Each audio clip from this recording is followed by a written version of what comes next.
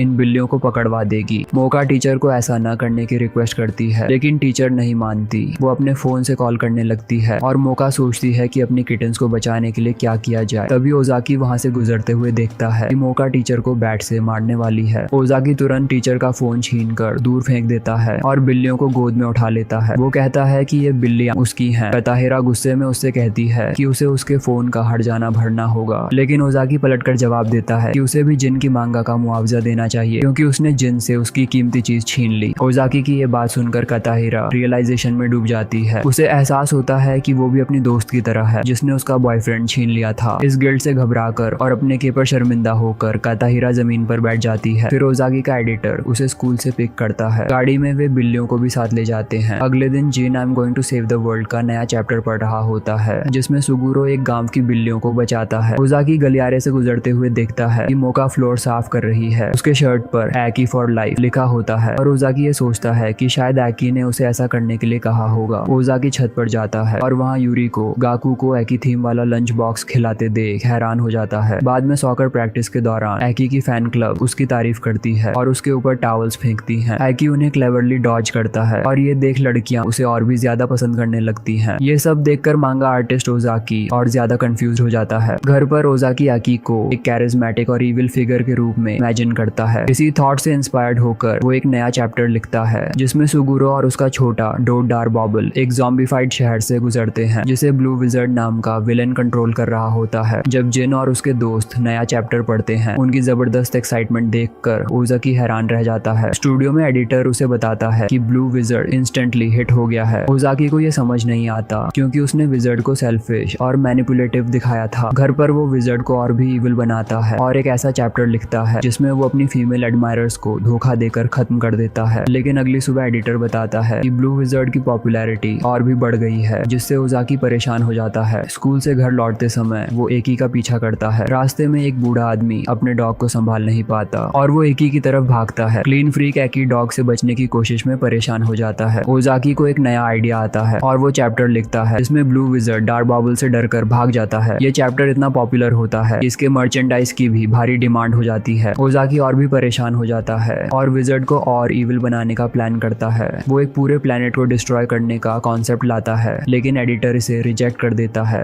Editor wizard को एक play boy बना देता है जिसके चारों तरफ लड़कियां होती हैं। हालांकि विजर्ड की पॉपुलैरिटी गिरने लगती है। इसके बावजूद ओजाकी खुश हो जाता है क्योंकि उसे लगता है कि उसकी परेशानी खत्म हो गई है। लेकिन एडिटर उसे याद दिलाता है कि मांगा सिर्फ फन के लिए नहीं बल्कि बिजनेस भी है। अगले दिन ओजाकी गहराई से सोचता है और विजर्ड की पॉपुलैरिटी वापस लाने का फैसला करता है। वो एक ऐसा चैप्टर बनाता है जिसमें विजर्ड और प्रोटैगनिस्ट साथ मिलकर एक बड़े विलेन को हराते हैं। ओजाकी का नया चैप्टर रिलीज होता है, लेकिन जिन और उसके दोस्तों को वो बिल्कुल पसंद नहीं आता। ये रिजेक्शन देखकर ओजाकी परेशान हो जाता है और एक नया प्लॉट बनाता है जिसमें ब्लू विजर्ड इतना कमजोर हो जाता है कि वो छोटे वर्जन में बदल जाता है। वो स्कूल में गर्ल्स से उनकी राय जानने जाता है, लेकिन लड़कियां विजर्ड को मरता हुआ समझकर डर जाती हैं। ओजाकी बार बार कोशिश करता है, लेकिन हर बार उसके नए चैप्टर रीडर रिजेक्ट कर देते हैं। स्ट्रेस में आकर वो ओकी से सलाह लेने का सोचता है। एक दिन वो आकी को I am going to save the world पढ़ते हुए देखता है, लेकिन एकी कुछ हिस्सों को स्किप कर देता है। गुस्से में ओजाकी उससे पूछता है तू पढ़ क्यों नहीं रहा। एकी कैजुअली जवाब देता है क्योंकि इसकी आर्ट अच्छी नहीं है। ये सुनकर ओजाकी और गुस्से में आ जाता है। वो एक नया चैप्टर बनाता है जिसमें ब्लू विजर्ड प्रोटैगनिस्ट को धोखा देता है। फैंस को ये शॉकिंग ट्विस्ट इतना पसंद आता है कि वो चीयर करने लगते हैं, लेकिन ओजाकी इस पॉपुलैरिटी से और परेशान हो जाता है। बास्केटबॉल प्रैक्टिस के दौरान किरिशिमा कॉन्फिडेंटली बॉल शूट करता है। एकी उससे बॉल मांगता है। किरिशिमा क्यूरियस होकर उसे पास करता है, लेकिन क्लीन फ्रीक बॉल डॉज करता है। ये कहते हुए उसने ग्लव्स नहीं पहने। तभी गर्ल्स बास्केटबॉल टीम की स्टार मियो कोर्ट पर आती है। सब उसकी खूबसूरती की तारीफ करते हैं, लेकिन उसका शॉट हमेशा की तरह रिम से बाहर चला जाता है। एकी डर्ट फ्री रहते हुए लगातार शूट्स करता है और लोग ये देखकर शॉक हो जाते हैं कि उसका कोई भी शॉट मिस नहीं हो रहा। मियो किरिशिमा को वार्न करती है अगर ध्यान नहीं दिया तो आकी तेरी स्पॉट ले लेगा। मियो आकी के पास जाती है जो अब सबके लिए अनएक्सपेक्टेड एस बन चुका है। वो पूछती है तुम बास्केटबॉल में इतने अच्छे कैसे हो जबकि तुम तो सॉकर प्लेयर हो। ये सुनकर कि वो इंट्यूशन पर डिपेंड रहता है, मियो मान लेती है एगी उससे बेटर प्लेयर है। मियो उसे मास्टर बुलाती है। ये सुनकर बॉयज बास्केटबॉल टीम को गुस्सा आ जाता है। आर्ग्यू करते हैं कि एकी मियो को उनसे दूर न ले जाए, लेकिन एकी उन्हें इग्नोर करता है और क्वाइटली फ्लोर मॉप करता रहता है। टीचर सबको डांटती है और वापस प्रैक्टिस में भेज देती है। विमेंस बास्केटबॉल मैच शुरू होता है। ऑपोजिशन टीम की लड़कियां मियो को ताने मारती हैं, लेकिन मियो उन्हें इग्नोर करती है। वो डिफेंस को इजीली बाईपास कर लेती है, लेकिन हमेशा की तरह उसके शॉट्स मिस हो जाते हैं। मियो को याद आता है कि कोच ने कहा था अगर तुमने शूटिंग नहीं सीखी तो टीम में तुम्हारी जगह नहीं रहेगी। परेशान होकर वो एकी के पास मदद के लिए जाती है। एकी उसे देखता है और बस कैजुअली कहता है बस इसका मजा लो। फिर मियो वापस गेम में जाती है और एक बार फिर से कोशिश करती है। सबको लगता है कि वो फिर मिस करेगी, लेकिन इस बार मियो जंप करके डंक करने की कोशिश करती है। बॉल रिम से टकराती है और बाहर आ जाती है, लेकिन सीधे एकी के पास पहुंचती है। एकी एक किक मारकर बॉल को नेट में शूट करता है। लड़के चीयर करते हैं, लेकिन पॉइंट काउंट नहीं होता। इस बीच एकी अपने मैच में पूरा कंट्रोल बनाए रखता है, लेकिन वो हर कोशिश करता है कि किसी के भी कांटेक्ट में ना आए। तभी सबके सामने मियो एक शानदार स्लैम डंक करती है। खुशी के मारे मियो दौड़कर एकी के पास जाती है और उसे थैंक यू कहते हुए शोल्डर पर थपथपा देती है। अचानक से माहौल में साइलेंस छा जाता है। लोग मियो को टोकते हैं तुमने जर्माफोब को टच कैसे कर लिया, लेकिन सरप्राइजिंगली एकी को इससे कोई फर्क नहीं पड़ता। अब सब उनके बॉन्ड पर सवाल उठाने लगते हैं। अगली सुबह स्कूल में उनकी रूमर्स फैल चुकी होती हैं। एकी की एडमायरर्स का दिल टूट जाता है और मोका इनसिक्योरिटी के चलते बिंज ईटिंग शुरू कर देती है। जब एकी और मियो स्कूल के कॉरिडोर में आमने सामने आते हैं तो सब जोर जोर से चीयर करने लगते हैं, लेकिन एकी मियो को इग्नोर करके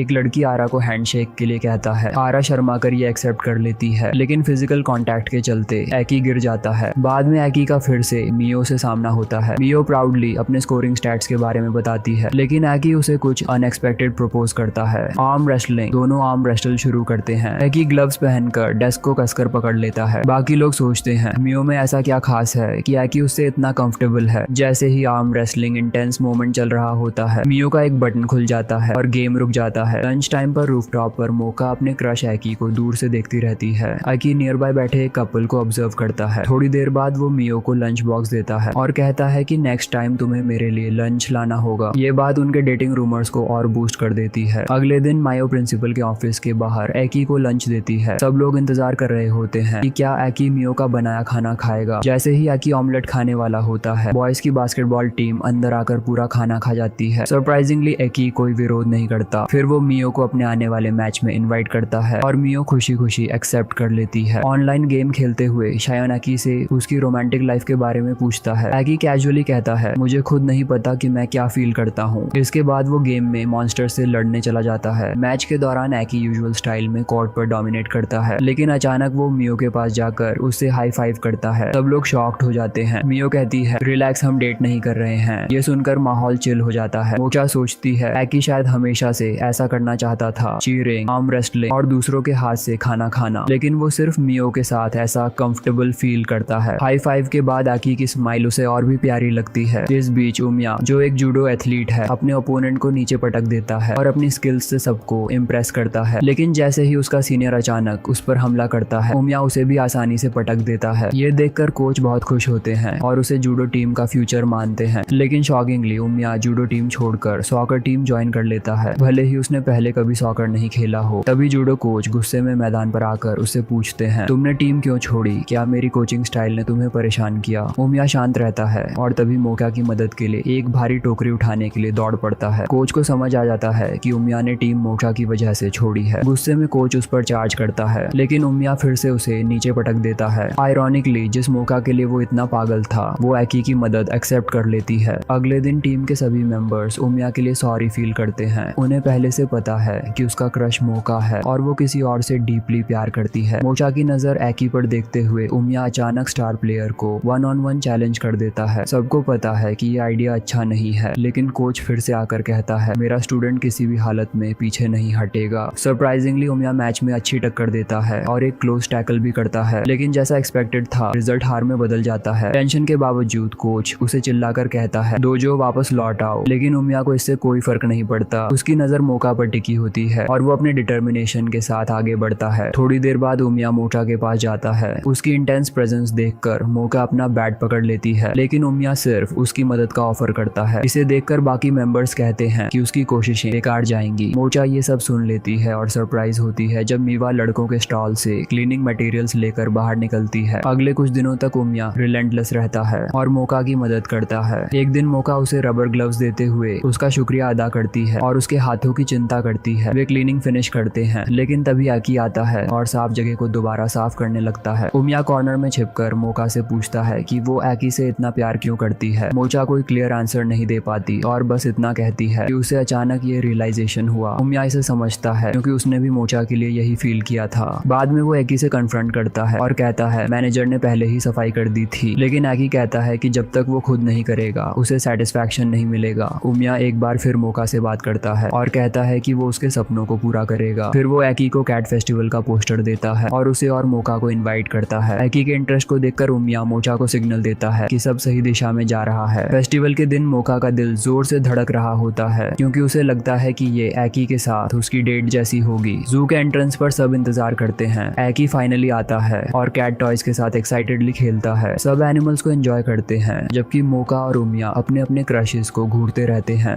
एक मंकी उन पर बनाना फेंकता है। जर्माफोब एकी जल्दी से डॉज करता है, लेकिन उमिया मोका को बचाने के लिए उसे ब्लॉक कर देता है। फिर वो मोका को इनकरेज करता है कि वो आकी से बात करे और अपने दिल की बात कहे। कैट फेस्टिवल शुरू होता है। कैट्स पूरे हॉल में होती हैं और विजिटर्स के साथ बॉन्ड करती हैं। मियो अपनी फ्रेंड यू के साथ वहां पहुंचती है और एक्साइटेडली एकी से पूछती है तुम भी कैट लवर हो, लेकिन हाई फाइव की याद मियो को ब्लश करा देती है और वो कूल एक्ट करने के लिए पीछे हट जाती है। ये देखकर मोका को जेलसी फील होती है। अब टीम में एकी के लिए 2 कॉम्पिटिटर्स हैं। जैसे ही सब चल रहे होते हैं उनका सामना कुछ गुंडों से हो जाता है। उमिया मोचा को मौका देता है कि वो एकी को बचाए, लेकिन मियो जल्दी एक्शन में आती है और गुंडों को जंगल में फेंक देती है। ये देखकर मोका की इनसिक्योरिटीज और बढ़ जाती हैं। उमिया झील की नावों की ओर इशारा करता है और कहता है कि घर जाने से पहले बोट राइड करनी चाहिए। मियो एक्साइटमेंट में अपनी फ्रेंड को खींच ले जाती है। कोच